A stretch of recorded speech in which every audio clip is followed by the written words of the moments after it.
પ્રસ્તુત છે કાર્યક્રમ રમત ગમતનું જગત. પ્રસ્તુતિ ત્રિલોક સંઘાણી. મિત્રો નમસ્કાર. મિત્રો આપનું સ્વાગત આજના આપણા રમત ગમતનું જગત કાર્યક્રમમાં. અને આજે આપણી સાથે ફરી એકવાર છે પ્રદીપભાઈ ત્રિવેદી. પ્રદીપભાઈ નમસ્કાર. નમસ્કાર. પ્રદીપભાઈ, આપણે જ્યારે સ્પોર્ટ્સની વાત કરીએ, રમતગમતની અહેવાલોની વાત કરીએ, રમતગમતની સમાચારોની વાત કરીએ, ત્યારે સૌથી પહેલી વાત તમને આખા ગયા મહિનાની વાત કરીએ તો સૌથી પહેલી વાત તમને કઈ વાત યાદ આવે? મને એમ થઈ શકે છે કે ભારતીય ક્રિકેટના ઇતિહાસમાં એક બહુ જ મહત્વની ઘટના હમણાં બની ગઈ. જી. જેમાં એમ કહી શકાય કે માત્ર 14 વર્ષ અને 23 દિવસની કિશોર વયનો એક છોકરડો જેને આઈપીએલમાં ડેબ્યુ કરતાની સાથે જ ધોરણમાં ભણતો હતો અને તેને સદી ફટકારી. આપણે કલ્પના પણ નહીં કરી શકીએ કે આ 8મા ધોરણનો ભણતો વિદ્યાર્થી જે માત્ર 14 વર્ષનો હોય અને તે સદી ફટકારે. વર્તમાન આઈપીએલની 18મી શ્રેણીમાં રાજસ્થાન રોયલ્સ તરફથી રમતા જયપુર ખાતે તેને ગુજરાત ટાઇટન્સની વિરુદ્ધ માત્ર 35 દડામાં સદી નોંધાવી એક મોટો ઇતિહાસ રચ્યો છે એમને. એટલે કે સૌથી નાની વયે સૌથી ઝડપી સદી નોંધાવી અને ફક્ત 35 બોલમાં સદી નોંધાવી, અને એ પણ ગુજરાત ટાઇટન્સના આપણે જેને કહેવાય કે બહુ જ ઇન્ફોર્મ બોલર સામે એને સદી ફટકારી. તો વૈભવ સૂર્યવંશીની આપણે વાત કરી રહ્યા છીએ. વૈભવ સૂર્યવંશીના બેટિંગ વૈભવની થોડી વાત કરશો પ્રદીપભાઈ? હા, એટલે જો વૈભવનું બેટિંગ જોઈએ ને તો આપણે એમ કહી શકાય કે માત્ર 12 વર્ષની ઉંમરે તેને રણજી ટ્રોફીમાં ડેબ્યુ કર્યું હતું. શું વાત છે? અને 13 વર્ષની વયે તેને ઓસ્ટ્રેલિયા સામે અંડર-19માં આ છોકરાએ ભવ્ય સદી ફટકારી હતી. એટલે ત્યારથી જ એનું એક પ્રકારનું બેટિંગનો પાવર આપણે જોવા મળ્યો હતો. એટલે વૈભવ સૂર્યવંશીએ જયપુર ખાતે ગુજરાત ટાઇટન્સ સામે રમતા કુલ 38 બોલમાં 101 રન બનાવ્યા હતા, જેમાં આ ટબુડા જેવા છોકરાએ અધધ થઈ જાય તેટલી 11 તો સિક્સર મારી અને 7 તો બાઉન્ડ્રી ફટકારી હતી. આમ આ આપણે એક નવો સારો ખેલાડી મળી રહ્યો છે. જી. તો આપણે આશા રાખીએ કે વૈભવ સૂર્યવંશીની આ સફર આગળ પણ આટલી જ સારી રીતે ચાલુ રહે. એક વાત કહું? જી. આજે રોહિત શર્મા જયારે ટેસ્ટમાંથી રિટાયર થઈ રહ્યો છે, આપણી સામે એક નવો ખેલાડી આવી રહ્યો છે, એ પણ સારો બેટ્સમેન આવી રહ્યો છે, એનો આપણને આનંદ છે. એકદમ સાચું. અને હવે પ્રદીપભાઈ આપણે વાત કરીએ ફોર્મ્યુલા 1 રેસની. એટલે ક્રિકેટમાંથી આપણે અલગ રમત તરફ જઈએ તો એની તમે શું વાત કરવાના છો? એટલે આમાં પણ એવું છે કે સૌથી નાની હોય કહી શકાય તેઓ એક ખેલાડીએ ફોર્મ્યુલા 1 રેસની અંદર વિજેતા થયો છે. એ કહી શકીએ કે તે મર્સિડીઝનો ડ્રાઈવર છે, એટલે કે ઇટાલિયન રેસ ડ્રાઈવર છે.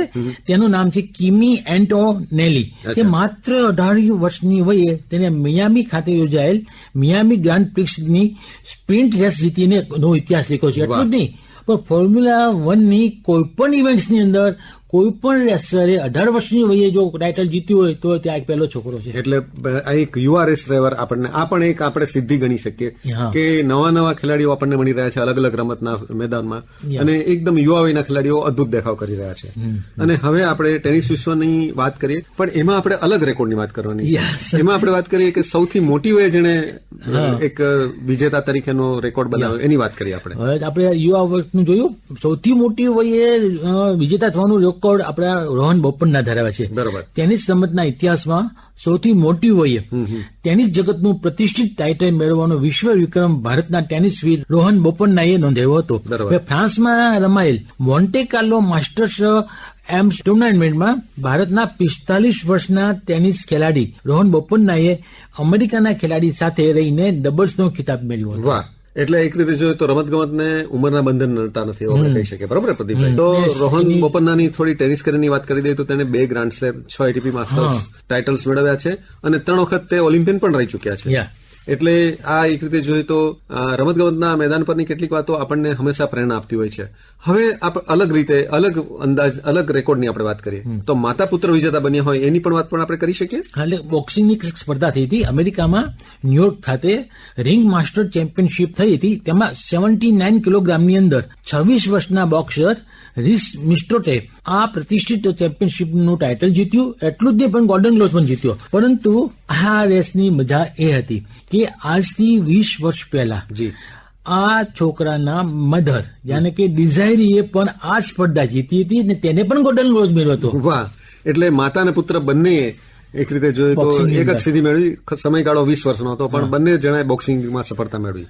વાહ. તો માતા પુત્રની વાત કરીએ તો પિતા પુત્રની વાત પણ કરીશું પ્રદીપભાઈ? ચોક્કસ, કેમ નહીં. પિતા અને પુત્રીની ચેમ્પિયનશિપની વાત પણ કરીએ. હા, કેરળ રાજ્યના ત્રિશુર ખાતે નેશનલ માસ્ટર એથ્લેટિક્સનું આયોજન કરવામાં આવ્યું હતું. બરોબર. જેમાં મૂળ જૂનાગઢના જિલ્લાના ગોતાળા ગામના 88 વર્ષના ખેડૂત વાહ. મસરીભાઈ કાળાભાઈ પરમારે ગોળા ફેંકની રમતમાં દ્વિતીય સ્થાન મેળવ્યું, એટલે કે સિલ્વર મેડલ મેળવ્યો. બરોબર.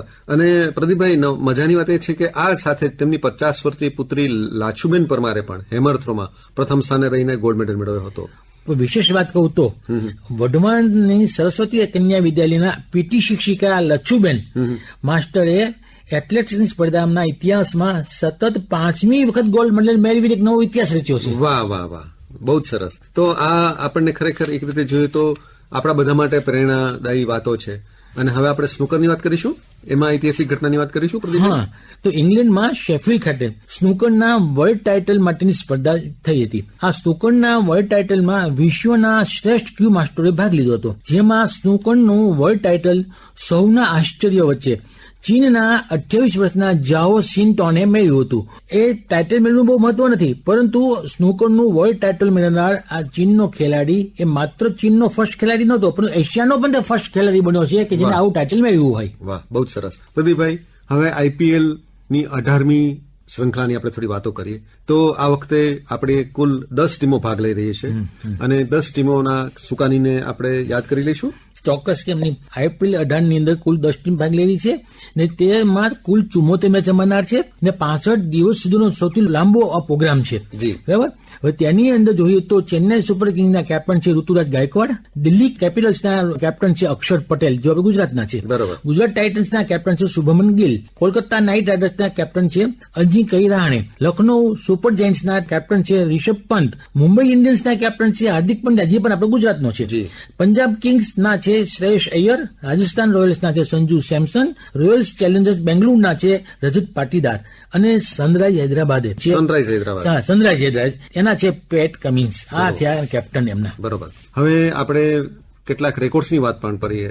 આઈપીએલની જે અત્યાર સુધીની મેચો રમાઈ એમાં જે રેકોર્ડ સ્થપાય એની પણ વાત કરીએ પ્રદીપભાઈ. તો સૌથી પહેલા વાત કરીએ અજુવેન્દ્ર ચહલ, કે પંજાબ તરફથી પંજાબ કિંગ્સ તરફથી રમે છે અને 34 વર્ષના આ લેગ સ્પિનર યજુવેન્દ્ર ચહલે એક રેકોર્ડ પણ નોંધાવ્યો, એની વાત કરીશું આપણે. હા, આ યજુવેન્દ્ર ચહલે સૌથી મહત્વની ઘટના એ બની કે તેને હેટ્રિકની સિદ્ધિ નોંધાવી છે. તે પણ કેવી રીતે? તેને એક જ ઓવરમાં 19મી ઓવર ફેંકતી વખતે 4 વિકેટ લીધી, જે 4 વિકેટમાં હેટ્રિકનો પણ સમાવેશ થતો હતો. પણ આ સિદ્ધિ માત્ર તેને આ વર્ષે લીધી નથી, આજથી 2 વર્ષ પહેલા એટલે 2022માં પણ તેને કોલકાતા સામે પણ આવી જ રીતે એક ઓવરમાં 4 વિકેટ લીધી હતી, તેમાં પણ હેટ્રિકનો સમાવેશ થતો હતો. અને હવે આપણે એવા વાત કરીએ કે આપણે જેને યુવા ખેલાડી કહીએ અને જેને આપણે ભારતની ભવિષ્યની આશા ગણી શકીએ એવા ખેલાડીની વાત કરશો પ્રદીપભાઈ? ચોક્કસ, કેમ નહીં. એમાં તમને કહીશું પ્રિયાંશ આર્યા, બરોબર, જે પંજાબ કિંગ્સનો 24 વર્ષનો ડાબોડી બેટ્સમેન છે. પણ એની વિશિષ્ટતા એ હતી કે પ્રિયાંશ આર્યાએ અનકેપ્ડ ખેલાડી તરીકે અનકેપ્ડ ખેલાડી તરીકે ચેન્નાઈ સુપર કિંગ્સ વિરુદ્ધ 103 રન કર્યા હતા, જેને 42 દડામાં 9 સિક્સર અને 7 બાઉન્ડ્રી સાથે 103 રનનું સિદ્ધિ મેળવી હતી. હવે આઈપીએલના ઇતિહાસમાં અનકેપ્ડ ખેલાડી તરીકે સદી ફટકારનાર તે 8મો ખેલાડી બન્યો હતો. વાહ. એટલે કે જેણે હજી સુધી કોઈ ઇન્ટરનેશનલ મેચ રમી નથી અને આઈપીએલમાં એને સારો દેખાવ કર્યો. હવે આવો જ એક બીજા અનકેપ્ડ ખેલાડીની વાત કરીએ, એ સાઈ સુદર્શન આપણા ગુજરાત ટાઇટન્સના ખેલાડી છે. આ 23 વર્ષનો ગુજરાત ટાઇટન્સ તરફથી રમતો બેટ્સમેન છે અને એને પણ અનોખો રેકોર્ડ બનાવ્યો છે આપણા ગુજરાતના નરેન્દ્ર મોદી સ્ટેડિયમ ખાતે. એની વાત કરશો?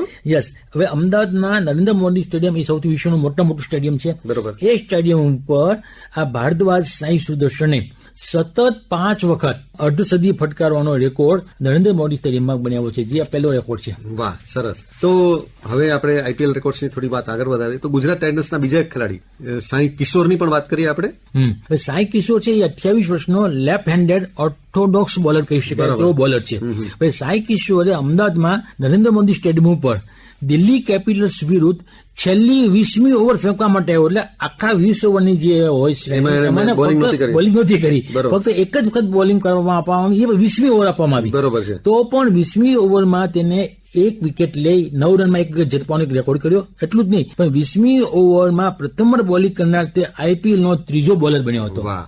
એટલે મોટે ભાગે બોલર્સ હોય એને શરૂઆતમાં એકાદ બે ઓવર તો આપી જ દીધી હોય અને છેલ્લી ઓવર પછી ઘણી વાર નાખવા આવે, પણ સાઈ સુદર્શનનું એવું બન્યું કે એને સૌથી છેલ્લે જ એને બોલિંગ આપવાનો મોકો આપવામાં આવ્યો અને સારી રીતે પોતાનું પરફોર્મન્સ બતાવ્યા. અને રોહિત શર્મા અને વિરાટ કોહલી આપણા બે દિગ્ગજ ખેલાડીઓ, ધુરંધર ખેલાડીઓ, એની પર થોડી વાત કરી લઈશું. એટલે આઈપીએલના અત્યાર સુધી 18 વર્ષના ઇતિહાસમાં પ્રથમવાર એવું બન્યું કે ભારતના આવા દિગ્ગજ ખેલાડી રોહિત શર્મા અને વિરાટ કોહલી બંનેને એક જ દિવસે પ્લેયર ઓફ ધી મેચનો એવોર્ડ આપવામાં આવ્યો છે. 18 વર્ષના ઇતિહાસની એક મહત્વની ઘટના બની છે.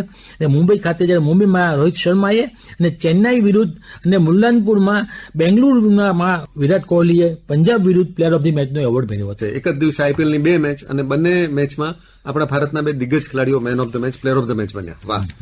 અને આઈપીએલમાં અત્યારે જે રમાઈ રહી છે મેચ એના વિશે થોડી વાત કરીએ તો અત્યાર સુધીની 55 મેચોનો આપણે રેકોર્ડ જોઈએ તો સૌથી વધુ 9 વિકેટથી વિજય મેળવવાનું ગૌરવ મુંબઈએ મુંબઈ ખાતે ચેન્નાઈ વિરુદ્ધ 20મી એપ્રિલના રોજ મેળવ્યું હતું. એટલે ચેન્નાઈ સુપર કિંગ્સ દ્વારા 20 ઓવરમાં 5 વિકેટે 176 રન બન્યા હતા, જ્યારે મુંબઈ ઇન્ડિયન્સે આ 177 રનનો ટાર્ગેટ માત્ર એક વિકેટ ગુમાવીને પૂરો કર્યો હતો. એટલે આ મેચમાં રોહિત શર્માના નોટ આઉટ 76 અને સૂર્યાના નોટ આઉટ 68 રન હતા.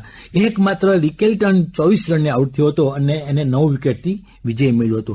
આવી બીજી ઘટના બની હતી 13મી એપ્રિલે. બરોબર. જયપુર ખાતે બેંગ્લુરે પણ રાજસ્થાનને 9 વિકેટથી હરાવ્યું, જેમાં રાજસ્થાને 20 ઓવરમાં 4 વિકેટે 173 રન કર્યા હતા. આ સામે બેંગ્લુરે 17.3 ઓવરમાં માત્ર એક વિકેટ ગુમાવીને 175 રન કરીને 9 વિકેટથી વિજય મેળવ્યો હતો. એટલે હાલની આઈપીએલ સિરીઝમાં સૌથી વધુ 9 વિકેટથી 2 વખત વિજય મળ્યા છે. જી. અને સૌથી વધુ 100 રનથી વિજય પણ મુંબઈ ઇન્ડિયન્સ રહ્યો.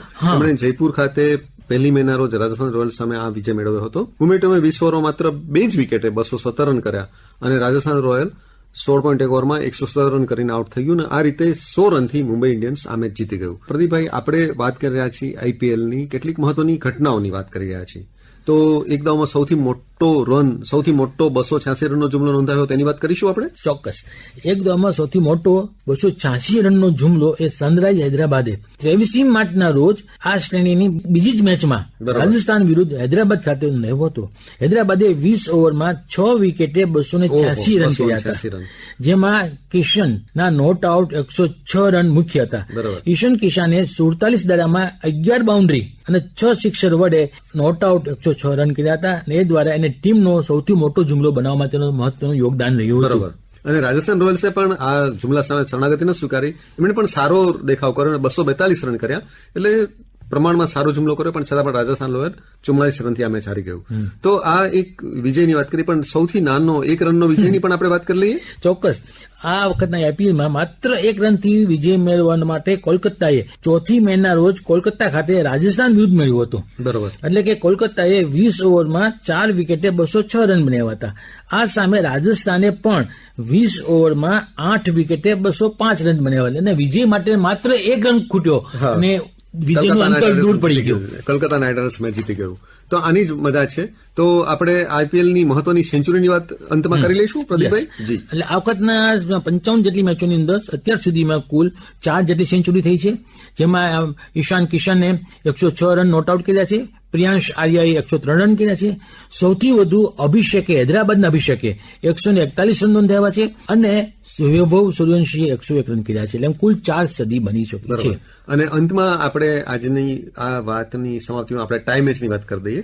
તો 16મી એપ્રિલમાં નવી દિલ્હી ખાતે દિલ્હી અને રાજસ્થાન વચ્ચેની જે મેચ રહી હતી, એમાં એ મેચમાં બંને ટીમોએ 20 ઓવરના અંતે 188 રનનો જુમલો નોંધાવ્યો. મેચ ટાઈ થઈ અને સુપર ઓવરથી જે મેચનું પરિણામ આવ્યું એમાં દિલ્હી વિજેતા બન્યું હતું. તો પ્રદીપભાઈ, રમતગમતના મેદાનની કેટલીક રસપ્રદ વાતો અને રેકોર્ડ્સની કેટલીક વાત સુંદર રીતે રજૂઆત કરી.